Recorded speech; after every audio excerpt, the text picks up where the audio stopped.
Hello and welcome to the Advanced Age Role Playing Gamers podcast. I'm Nathan. I'm your host. Matt could not make it for this one, so I'm flying solo today.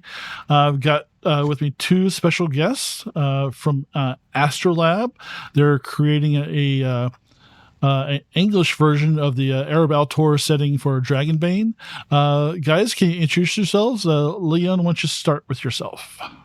Yeah, thanks, Nathan, and it's an absolute pleasure, to have a chance to sort of talk to you and to your listeners, and I hope we can get into sort of Ereb Altor and what it is, where it comes from, and what we're all about.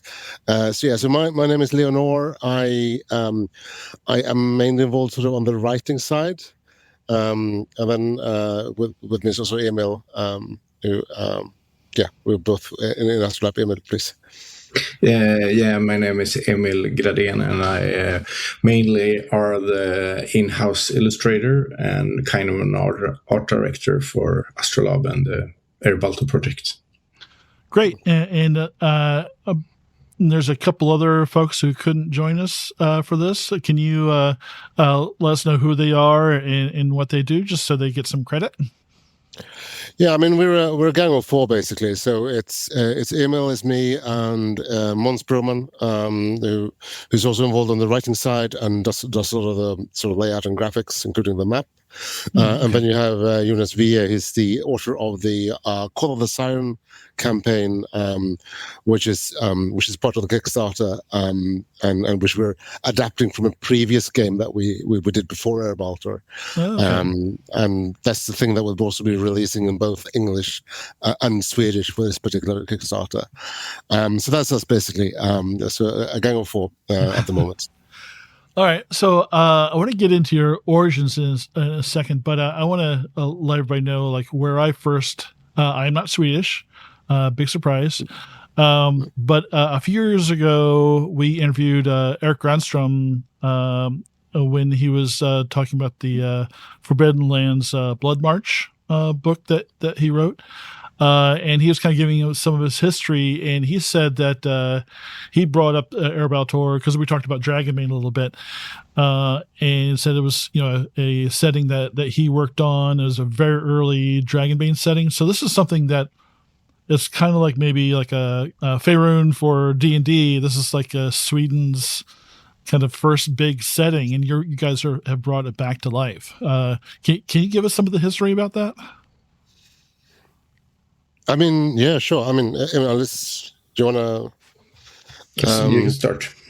Okay, I'll have a start, and then Emil can correct me. Okay. So that's a good setup.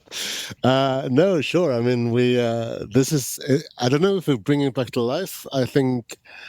I mean, it went out of active production. I don't think it ever died. It's quite a big deal, especially if you're a Swede of a certain generation. So. Going back to the very beginning, I mean, Dragonbane, Drakar Demoner, as it's called in Swedish, back in the 80s, it was released really as a setting agnostic, like standalone role-playing game, much like Dungeons and Dragons in that sense. Mm-hmm. And it always was, as long as Ereb Altor was around, Dragonbane was always being published. It was never published as an integrated part of the game line, okay. Which Trudon was, and there was another setting called Chronopia, which I'm sure people will be clamoring for before long as well. But Ereb Altor was always sort of separate from the base game. It was always like an add-on. In that sense, it's a bit like Forgotten Realms, like Faerun, which is not that sort of a default setting, but it's not a default setting per se. It's not an integrated setting. And I think the big difference is I think the Ereb Altor really evolved over time, a bit like a patchwork or a hodgepodge, and I think there's been a lot of criticism of the other Ereb Altor that it was different bits and pieces that were sort of put together in a way that wasn't necessarily designed from the start. Everyone had their own little pet project, and I think one of the things that we try to do, because I mean we think that patchworks can actually be quite beautiful, so we would try to sort of bring it all together in a way that's still a bit more cohesive, so you sort of it feels like the same world. Brings out the best bits and pieces, mm-hmm. And so has that melting pot quality, but without being sort of disjointed. But certainly one of the start was just a single article in the in-house magazine of Eventyrspel, the publishing house that was publishing Dragonbane, the first edition, or the first 4 or 5 editions actually. And it was just like one island in the Copper Sea, Caddo, which the backers will see on the map when we launched the Kickstarter, which had this sort of very specific take on sort of pantheism, and people worshipping the sun and the world soul, inspired by Chassidism, actually. And this is not Erik Granström, but Anders Blixt, who's the other sort of titan of Dragonbane and of early Dragonbane. But then Erik came in very early with the Brimstone Sleep, Svavelvinter, which was the start of this epic conflict suite, which I mean is really the Masks of Nyarlathotep or Enemy Within of Swedish folk. Those huge campaigns that people, okay. It's the reference point, and it's because it's epic, but also because of the quality. Like Erik really knows how to write and how to engage. So when we came back to Ereb Altor, it was very much looking at those parts, a lot of Anders Blixt parts, and generally just looking at the setting and trying to see where is something that you want to build on, and that's inspiring, and that you can sort of that you can use as a baseline for updating Ereb Altor into something that sort of makes sense in 2023, I think it was. We did the Kickstarter. It's been a few years now. So yeah, that's the starting point. I mean, it started as a single article in a magazine, and then you have this series of scenarios or scenario packages called just Ereb Altor 1, Ereb Altor 2, Ereb Altor 3. So one was Kandra, which was this classic city campaign or city setting, which actually Arkand, that was just released for Dragonbane, is just basically a play on the name Kandra. Okay, all right, I have that over here somewhere. It's a very different setting, but I mean, I think it's an Easter egg there in terms of the actual name.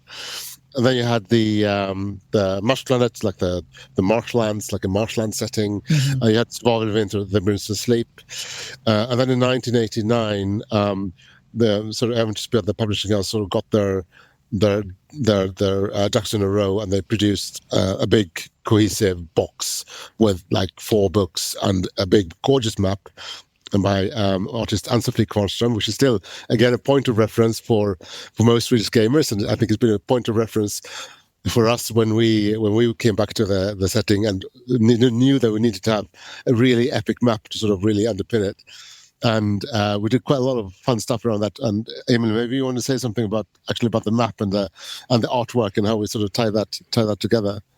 Yeah, we had a lot of discussions about what's from the map we have to kind of keep or do some kind of a version of to make all the players who played before feel that it's the same map but just updated to our version and not just a copy but inspired by it, like a yellow dragon on a pile of gold.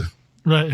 It was a classic part of the art on the old map, and we had to have that on our map too.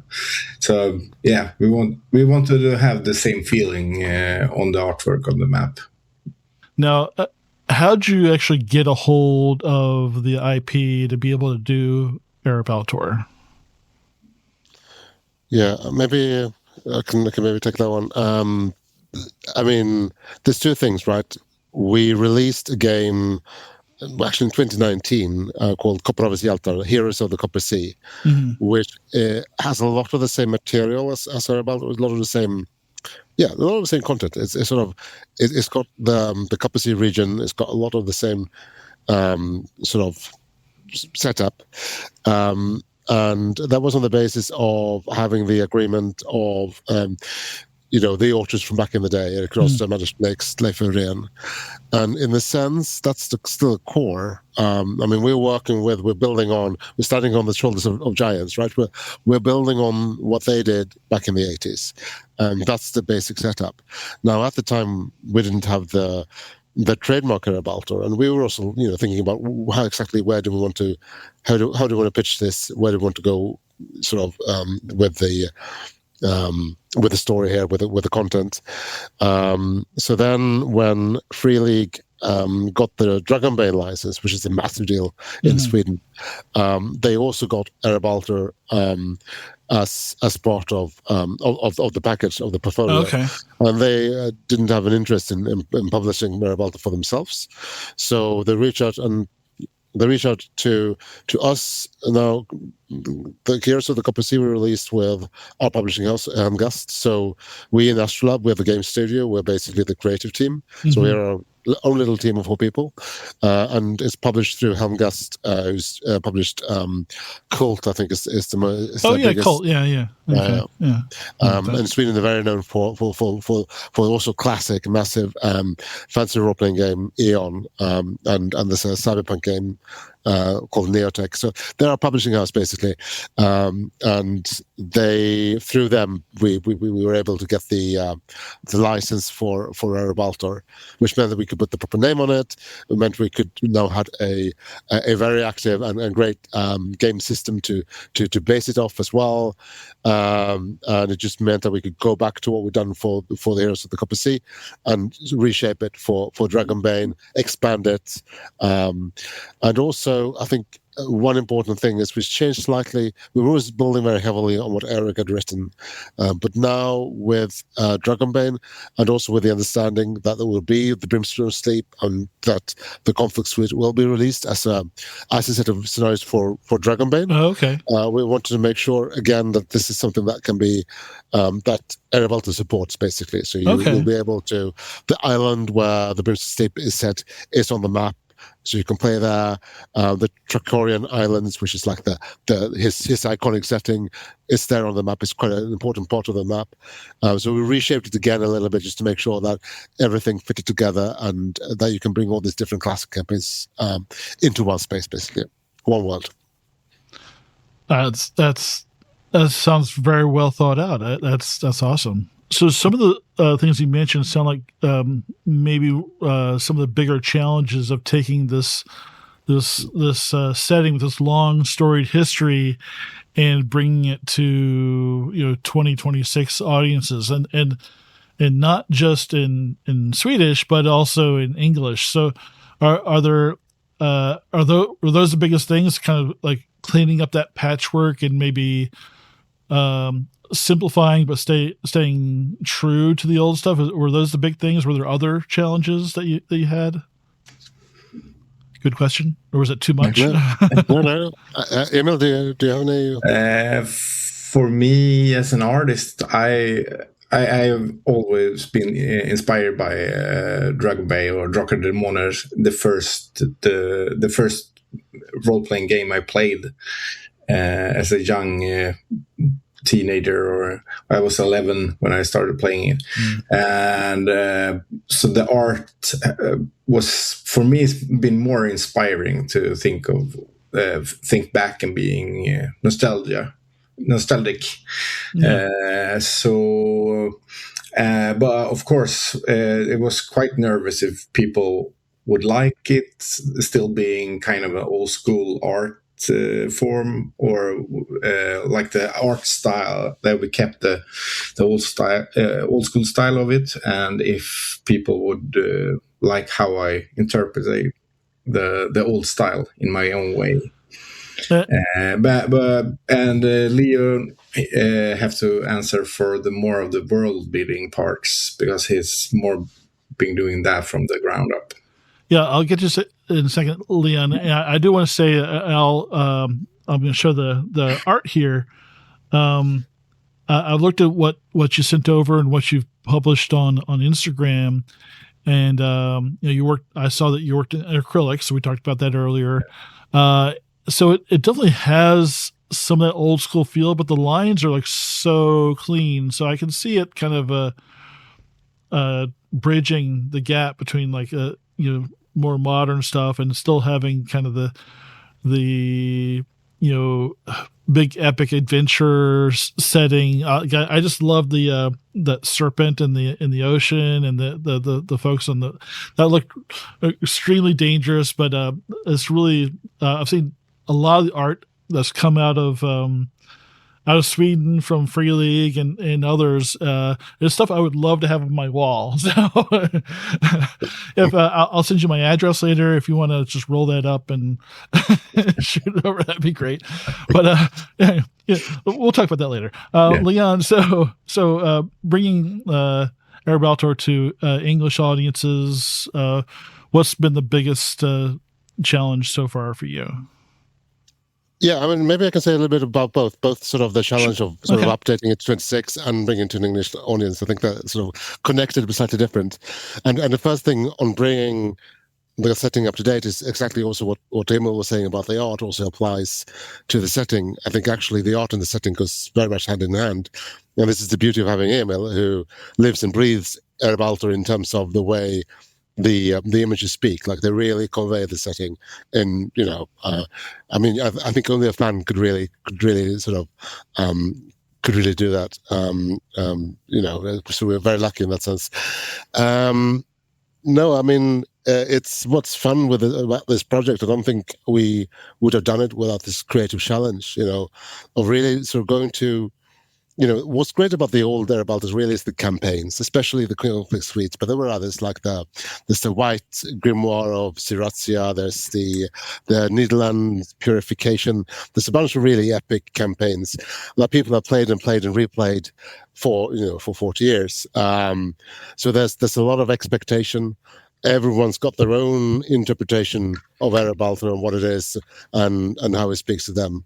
So then trying to find a vision that feels right for us, and we feel shows respect to the original material and to the fans. I think that's the challenge. And I think what really helped is that we worked very closely with Erik Granström, with Anders Blixt.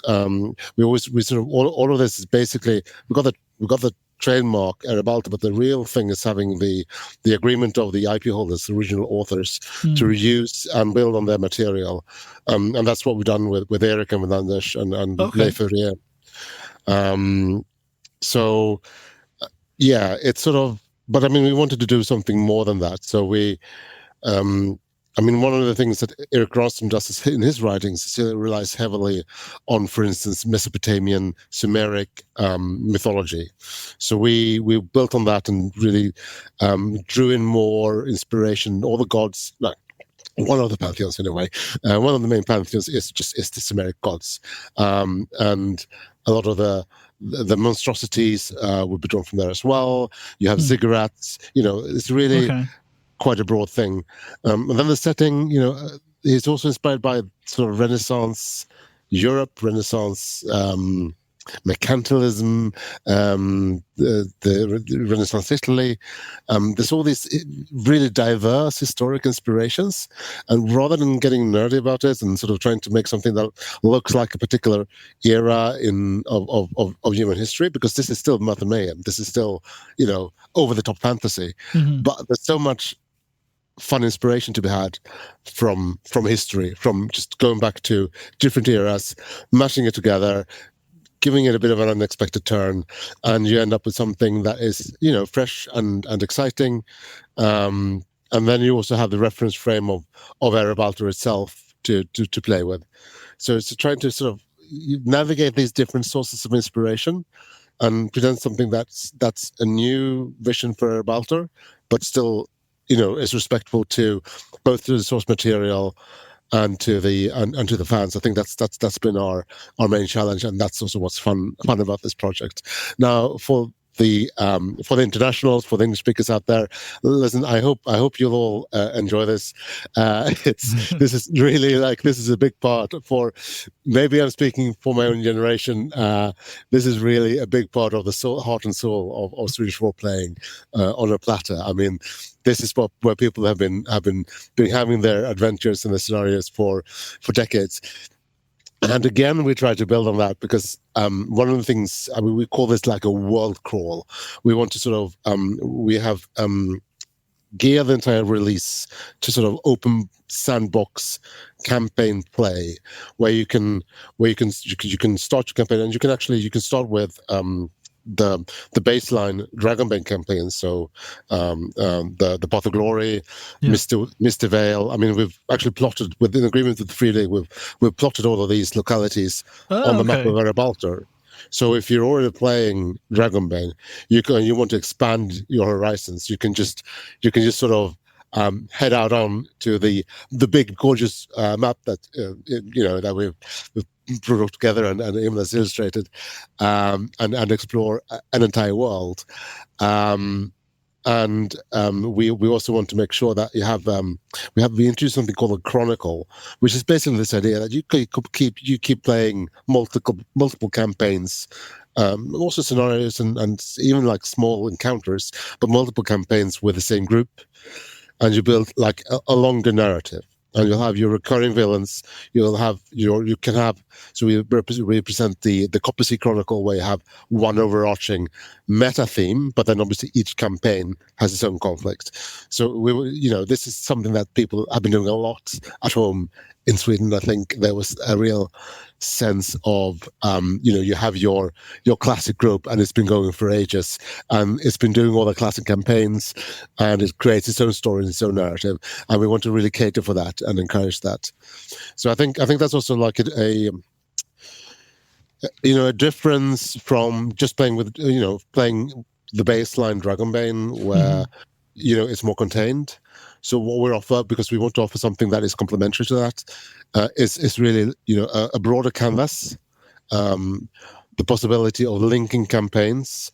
We have support for long journeys, so you can take your ship and sail across the Copper Sea, or you can take a caravan across these continents, or you can take an air balloon, a Zeppelin, and fly, or Dragonback. So so we want to make it. We emphasize travel a bit more. We want to encourage people to, or their characters really, to go out and actually explore the world and travel through the world. So you're introducing some more systems, some more rules to the game, like travel. Is there anything else that you've added to Dragonbane as part of this? Yeah, we have travels. We have some quite basic but big scale battle rules that follow the same kind of rule system that we have for travels, and what we call in English you're doing a collected test.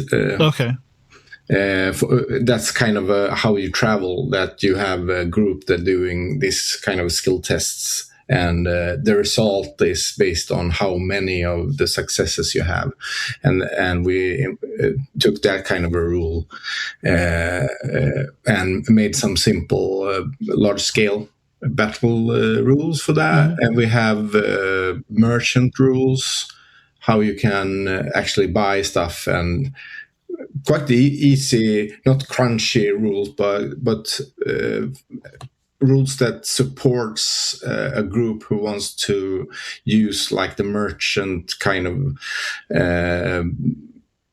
skills to travel the world and sell stuff and make their coins to buy a bigger ship to travel farther and more adventure, like an engine for adventure, just to take you to another city around the sea or something like that. So and what more?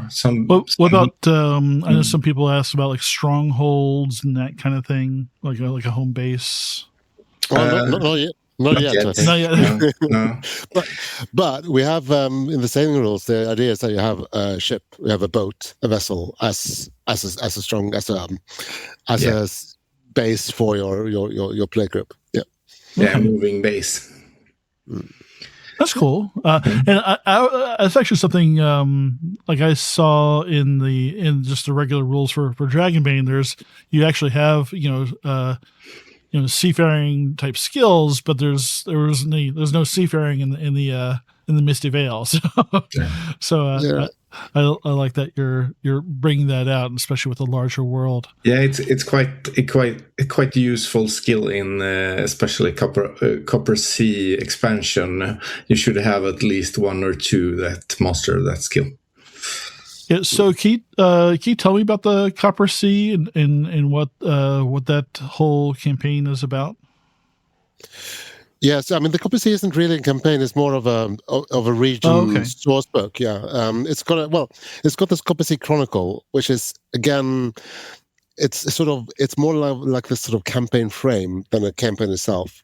So the books have two books. One is like a player book, and the idea there is really just to give players a way to anchor their characters in the setting.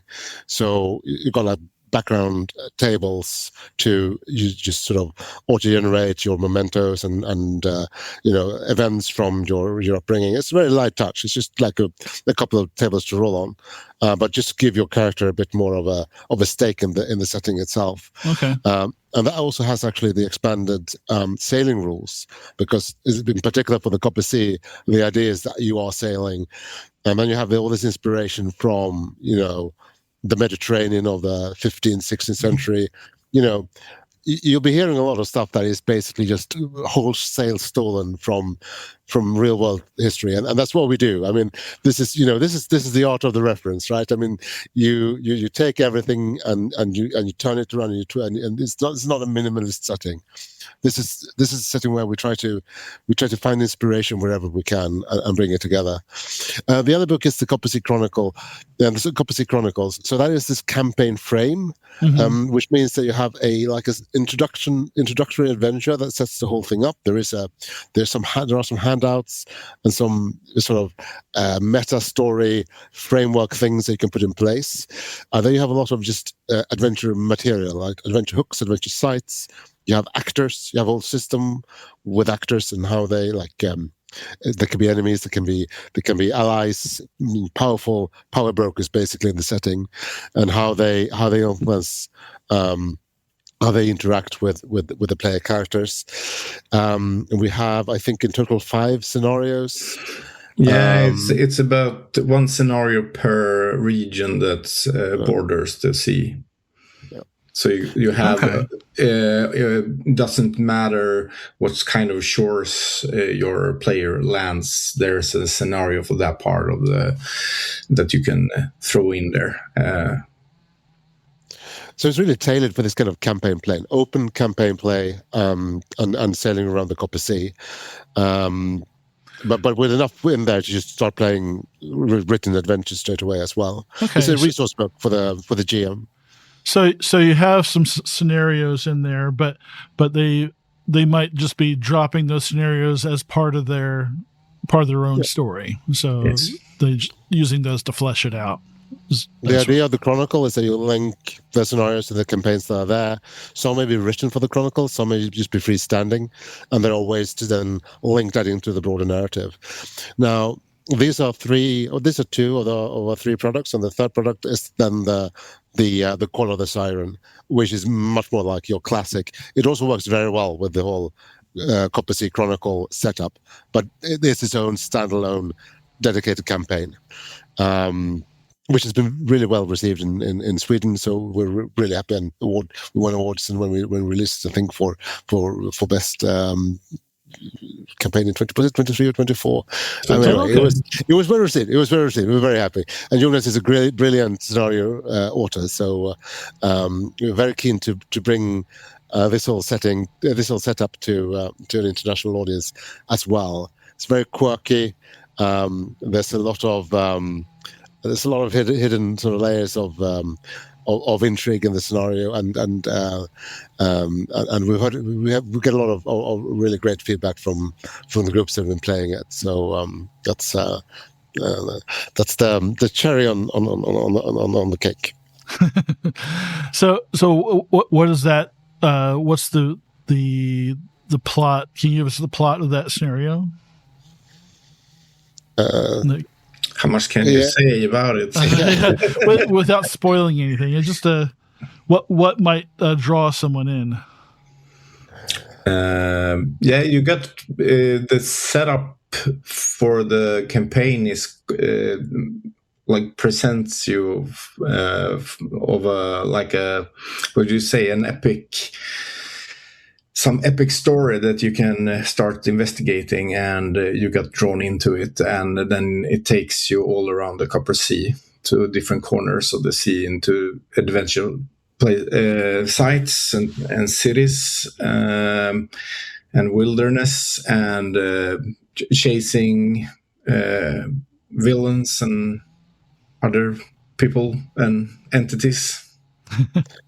Yeah, I mean, there are nefarious villains, but all with their own motivations. And one of the things that we try to do is, I mean, you'll always see how the group approaches a certain, NPC. I mean, sometimes, we've had multiple examples of, groups basically allying with the main baddie, and we want to have a lot of flexibility in the scenarios, that you can play it in slightly different ways, and that's a big feature of Call of the Siren. You can really play out in different ways depending on how the group acts. You have sirens, you have that's not really a spoiler. You have an epic threat. It's very classic in the sense that you are there out there sort of to save the world. You're really facing an epic mythological threat to the Copper Sea region, basically. As Emil said, you have the opportunity then to travel to see all these different and very diverse and colorful sites. And then you have these plots and intrigues in the background. And it's very much, again, open sandbox play. Yeah. And a lot of sort of hidden quirky details that you realize when you play through it. And I think the player characters aren't going to go through this experience unchanged necessarily.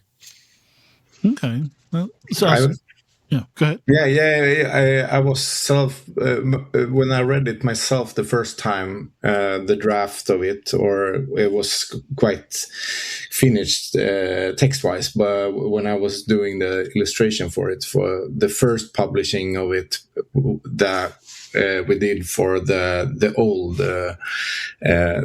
role-playing game called Kopparhavets hjältar, that is quite the same world, but not in the Dragonbane franchise. Okay. And what struck me was that Jonas had put in so much stuff in just one book, and it was like, how can it be so much stuff I can play in one book? Like a page could contain hours of gaming. And that's I think is the beauty of that book. It's written so well that you can play it for many hours if you want to. You can take all these kind of leads and make a larger sandbox of it easily if you want to. Yeah, so you could just play what's there and have a certain length, but you could really stretch. There's enough in there that you could stretch it out for. It's like when you play these computer games like Witcher or whatever, where you go around and you can follow the main path, but you can also do all these side quests forever. Yeah, I mean, very, very literally. Like we were, I don't want to spoil. I want to say this is always difficult because I don't want to spoil the campaign, right? But there's one scenario where you're in a particular part of the world. It's an epic scenario in its own right. You're traveling up and down a river. You're looking for a specific entity, and you're dealing with all these goblins and different factions. But then there's just like a short section on something that happens in a nearby city, which is the ruin capital of the old Jorpagnic Empire. And we spent, I think, 10, 12 sessions just ruin trekking that capital. I think the player characters ended up slaying a dragon. I mean, it just sort of it spirals. You can easily spiral. I don't want to say out of control, but into deep adventure. So for folks that are maybe new to Dragonbane and have only done what's in the core set, what do you think are the biggest draws to Ereb Altor setting and the these additional books that you're including part of this Kickstarter. What do you think they're going to find in there that will really enhance their Dragonbane experience?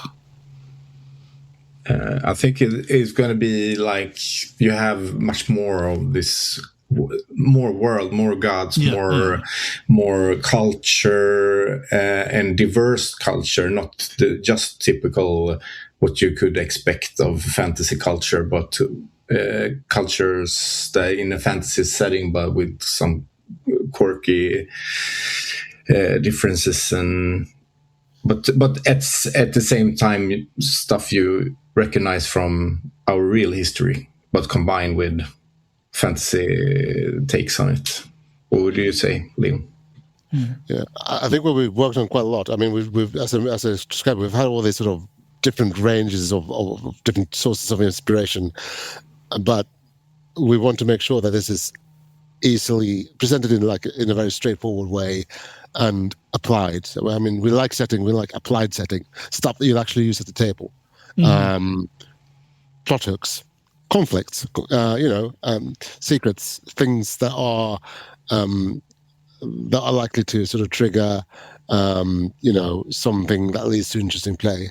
So that's true of the camel Call of the Siren, and I think it's true of all the setting material that we have. It's we don't do textbooks, right? Nothing is there just for general awareness. Everything is there because we think it can be played, or it can help enhance the play experience around the table. That's the idea.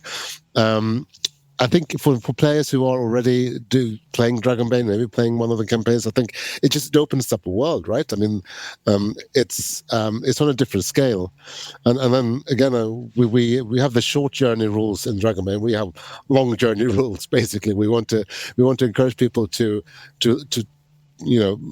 pull up this beautiful massive map and feel like this is my fantasy world for exploring. This is a larger canvas, and I can just head out, and there's so much more stuff out there. And that's also, I think, part of the design goal, that we don't necessarily describe exactly everything and try to sort of define what's where. A lot of what we describe are pinpricks, are hooks, are specific things that you can stumble across, or that you can throw into your ongoing game, and they regenerate again as an adventure or an encounter or something that you can play with. But yeah, I mean, I think it's a slight, I don't know, step up is the wrong word, but it's a toolbox for slightly more ambitious campaigns, maybe. So yeah. I mean, it's if you start with Dragonbane and then you feel like I want to do something more, I think Ereb Altor sort of offers them more. So you talked about, it sounds like there's a lot of things for players to help them build their background, like with the Misty Vale. There's really, you've got Eladane and Sathmog, and there's really not. There aren't really any, deities or cultures to speak of, unless you just kind of make it up in your head. So, but you've outlaid some of the religions and cultures of Ereb Altor in this. Yeah, I mean it's all there. I mean it's again we try to present it in such a way that you use it. Either you use it because you have a god and you have a sect that has an agenda that you can use in play, as from the GM side, or if you're a player, you look in the player book for the Copper Sea, for instance, and you'll have like a couple of capsules about what gods are worshipped in your region, and then maybe you roll something on the random table, and it's like, oh well, I have a sun amulet because I'm from the kingdom of Zerakia, and we worship the sun god Utu. So okay. we try to sort of bring it in both through the players and through the GM, because at the end of the day, the only way that the setting material is actually going to breathe and live at the table is if people use it in play. So that's our goal, basically. Okay. But yeah, there's a lot. I mean, this is what it's all about, right? I mean, this is a setting release. It's very much focused on culture, religion, politics, conflict. Yeah, I think a lot of players, outside of the dungeon crawl, like some of that, getting to the cultures and politics of different regions and the conflicts that those create. So that's pretty good. Are there other? Have you done any changes to the existing kin for Dragonbane, or added any kin to an Ereb Altor? I mean, we've added if you can. One fun thing is, mallards are massive in Ereb Altor. I mean, for us, it's the spiritual home of mallards, and we've got some really unpleasant mallard characters, actually, beautifully drawn by Emil, which you'll see when the Kickstarter launches. You got the pirate mallards of Morelvadin. I mean, they're the terror of the sea. So one of the big things we've done, minotaurs are monsters in core Dragonbane, but in Ereb Altor, they're akin. So you can 100% play a minotaur. You have ratkin, you have saurian, sort of like lizard people. Slightly different take from the one that you have in the monster book for Dragonbane. And you have centaurs. Yeah. Oh, okay. Centaurs are great. Centaurs, yeah. And did I miss one? I think it's the kin we added, and then we have a spin on the elves with the soul, the missing soul of Mother Nature that's have been lost for centuries, and for them not to die, they have to leech on someone else. A soul, so they have this soul bound to mostly to animals, because that makes them mobile. So they often have the spirit animal with them, like a bird or a dog or that's interesting, reindeer or something like that. So does that make them more vulnerable to if something were to target their spirit animal? Yeah, of course it's kind of they have to take care of it, because if the spirit animal dies, they could lose some like willpower or something. Yeah, and they start to slowly die until they find another spirit animal to leech on. So I was pretty surprised to see that Free League was a sure, throw Arcane in there, throw the Misty Veil in there, and so how'd that come about? You working with or I guess convincing or getting Free League to agree to include their locations in your maps and whatnot? No, listen. I think they. I can't remember if we asked them or if they asked us, but I mean, it was pretty straightforward. I think they asked us, "Have you thought about it?" And we said, "Yeah, we have thought about it." And they said, "We think you should do it if you think it works with your." We're not saying you have to, but if you want to, it's okay. That's actually really nice. That's pretty cool. I mean, obviously, it doesn't mean that these locations are in a way officially set in Ereb Altor, not at all. It just means that if you are playing those campaigns, you can completely and canon continue in Ereb Altor. You can link it. So it's more like a service to those groups. Yes. So that's really cool. I swear, I just every conversation I have with them is great. That they seem like such nice folks. So I'm not surprised at all, but that's great that they I think with Dragonbane, Drakar, it's really seems to be such a touchstone for gamers that grew up in Sweden. So now Emil talked about so Emil, you started when you were 11. Leon, when did you start gaming? I think the first time my first memory, I think, was when I was like 6 or something. My cousin was GMing Dragonbane, Drakar Demoner. But I'm not sure I was actually properly playing until probably 10 or 11, like Emil. So yeah, I've been doing it for a while. Now, are either of you the permanent GM, or do you both play and run games?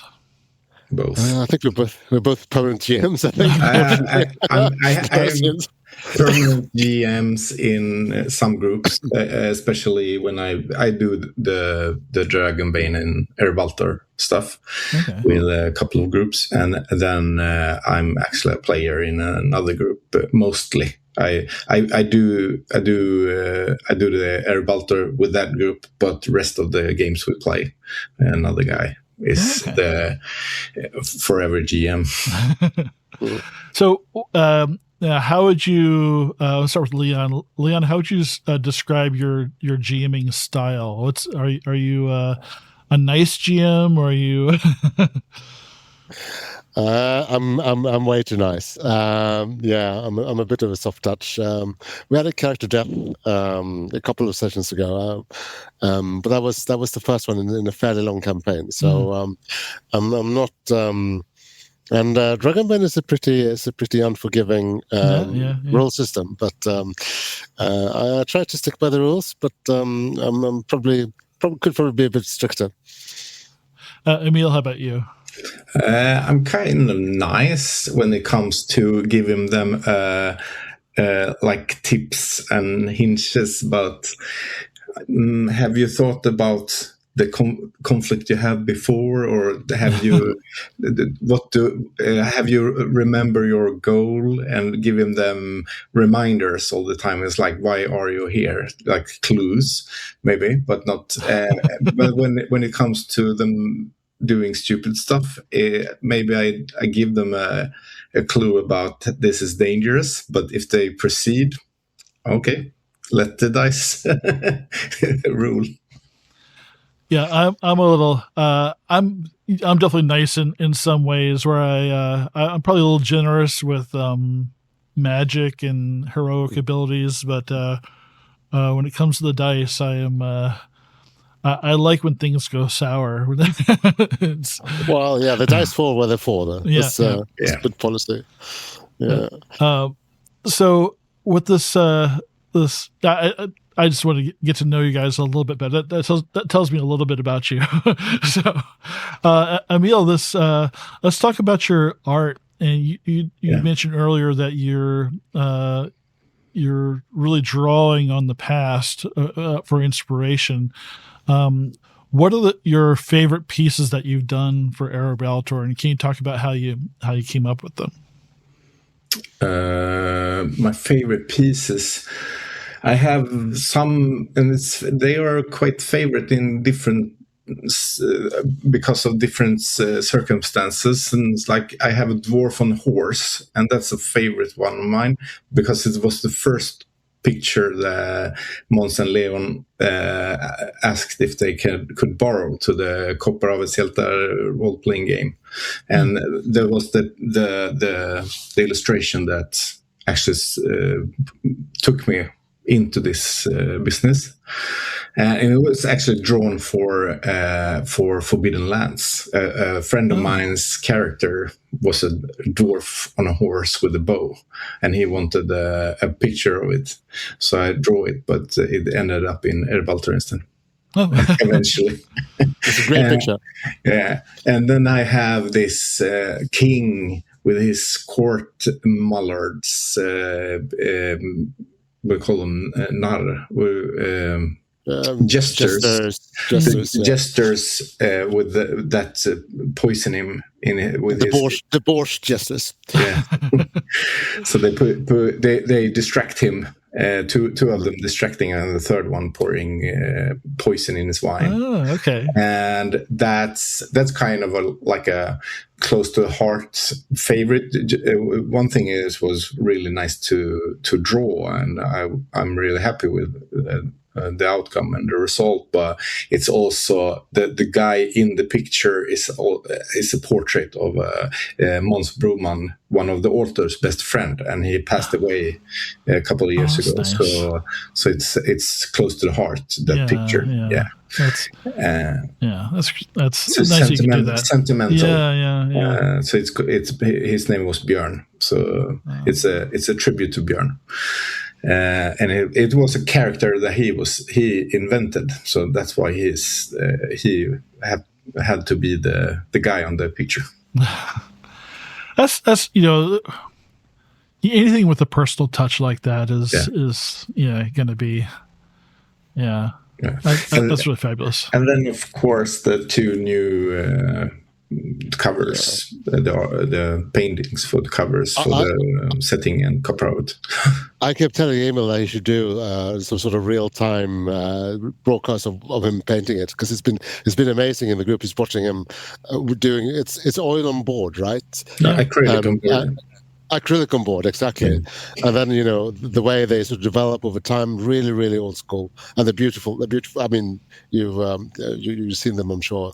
Yeah, no, I saw. I went to the Instagram and said it was, I'm so used to everybody doing everything digital now, so it was just really cool to see someone kind of going old school with acrylics on the board. Yeah, I think art does a fantastic job to draw people in, especially with kind of art and creativity a little bit under attack these days. It feels like sometimes. So it was really impressive, and I've kind of been talking about it on my social media a little bit already, and getting some great feedback. So I think Emil, you should be really proud of what you're doing for this. So.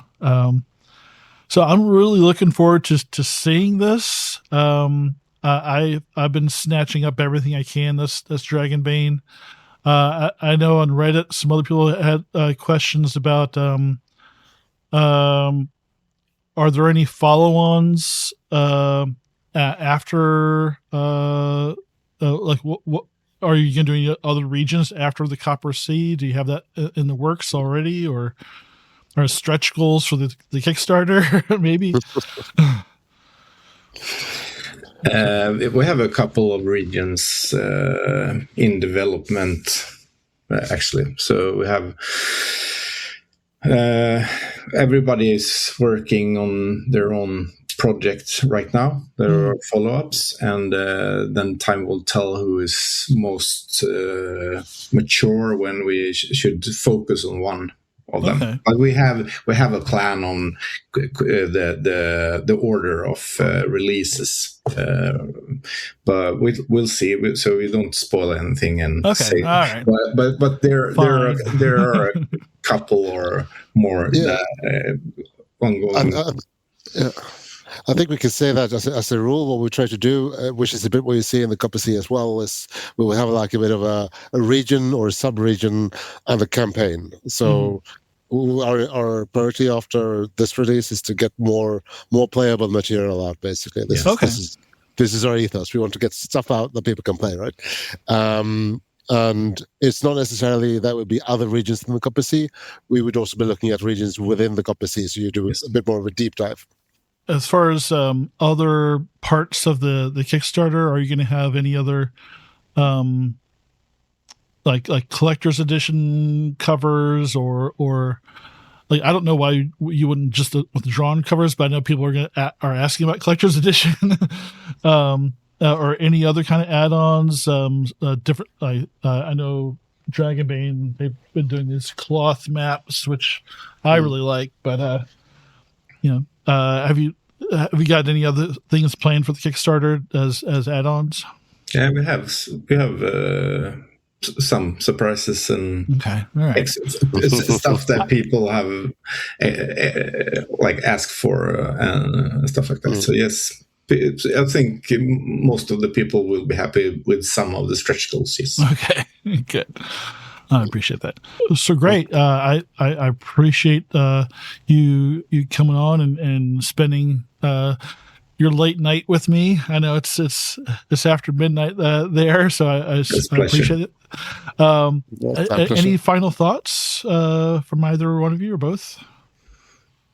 I hope you international audience will enjoy the Swedish tradition of playing in Ereb Altor.